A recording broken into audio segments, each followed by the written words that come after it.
Hello, I am Alon Burstein, visiting assistant professor in the Department of Political Science and Israel Institute Fellow at the University of California, Irvine, and I am here to give you the last 24 hours of the Israel-Hamas war, what has been going on in the region, and what are the political developments that are surrounding the region.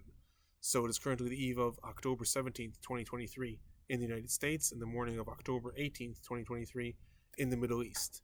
Starting with the hostage situation, NBC reported today that a senior Hamas official had stated that Hamas would be willing to release all captured civilians in exchange for Israel stopping the bombing campaign in the Gaza Strip, but that military personnel that were captured during the attack on October 7th would remain in captivity until Israel released all Palestinian prisoners.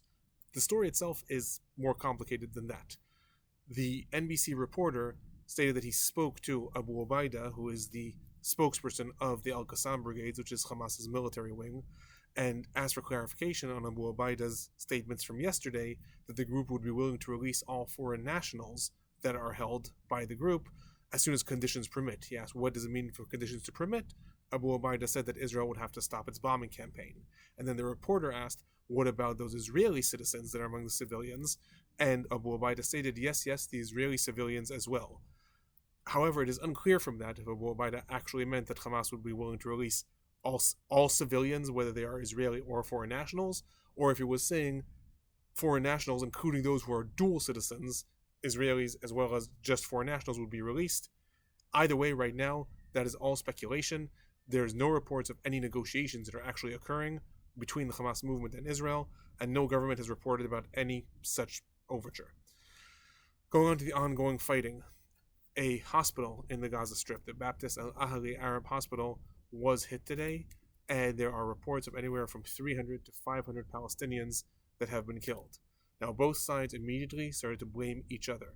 The Hamas movement made claims that were then echoed by Al Jazeera and eyewitness reports that this was an Israeli airstrike that targeted the hospital. In turn, the Israeli Defense Force, after several hours conducting its own interrogation, stated that it was a failed rocket launch that was done by the Palestinian Islamic Jihad that actually struck the hospital. The IDF is putting out videos that are taken actually from Al Jazeera that show the rocket launchers of the Palestinian Islamic Jihad, and then one skewed and hit the hospital. And the IDF is stating that they also have audio recordings that between Jihad members that confirm that this was their firing. Right now, both sides are blaming each other. This is just a few hours old, and the reports so far are 300 to 500 people who lost their lives at that hospital. In addition to that, a hospital in Rafiah, which is way down south, it's the most southern city in the Gaza Strip, stated that the IDF ordered them to evacuate. The hospital administrator said that they refused. And amidst this, the main hospital in the Gaza Strip, the Shifa Hospital, has stated that they have run out of electricity. In addition to that, the ongoing fighting, there were continued rocket and missile launches from the Gaza Strip throughout Israel in the past 24 hours, primarily in the south, but also focusing on the center of the country. So there were rockets and missiles that were sent at Tel Aviv, Gush Dan, Beersheva, Sderot, Sharon, Ashkelon, and many more places. There were at least 7 direct hits in houses and buildings from these attacks. In addition, in Israeli retaliations today, the commander of the Central Division in Hamas, Ayman Nofal, was killed. Now, this is significant for a few reasons. This is also the most senior official in Hamas that was killed. And in addition to that, according to the IDF, it was Nofal's division that was in charge of the massacre that occurred in the rave party in Israel on October 7th. In addition to that, going to some numbers, according to IDF tracking intelligence, 700,000 Palestinians have already fled the north of the Gaza Strip and moved south. So Israel had called on Palestinians to flee the north and go south in anticipation of Israel's ground invasion.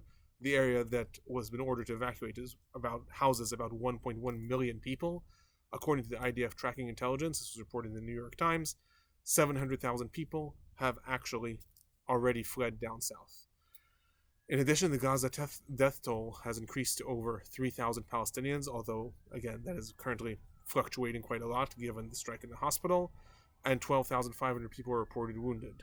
In addition, the Israeli Health Ministry today reported that 4,400 Israelis have been injured since the war began. There is no official death toll in Israel because the bodies are still being counted from the initial attack on October 7th. Moving on to the West Bank. After the strikes in the hospital today, there were protests in Ramallah against the Palestinian Authority, and there were riots that also broke out in Jenin and other cities. It's important to emphasize that these riots were between Palestinians and the Palestinian Authority, Palestinian security officials. In addition to that, amidst several different locales of unrest, one Palestinian was killed by the IDF, and a senior Hamas member was arrested in Hebron, in addition to other 50 Hamas members who were arrested throughout the West Bank. Moving on to the north, there, as it has been every day since the war began, continued low-level escalations between Hezbollah and the IDF. So Hezbollah is still not throwing its weight into the fray, and in turn the IDF is also retaliating in a very, very restrained manner and not throwing its weight in retaliations against Hezbollah. In this sort of ongoing game of chicken, will one side violate this current status quo? So today Hezbollah fired an anti-tank missile that hit a car in the north of Israel. 3 people were injured, 2 of them were reservist soldiers. The IDF retaliated. There were rockets fired into Kiryat Shmona and a few kibbutzim along the northern border, as well as gunfire into several IDF outposts. The IDF retaliated. In addition, 5 Hezbollah members were killed.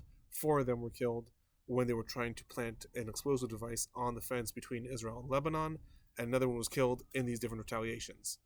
Hezbollah has declared that tomorrow will be an all unprecedented day of rage, anticipated of Joe Biden's visit to the United States, and also just as an indication of this ongoing tension between Israel and Lebanon, Middle East Airlines, which is Lebanon's national airline, has begun moving some of its fleet of planes from Lebanon to Turkey.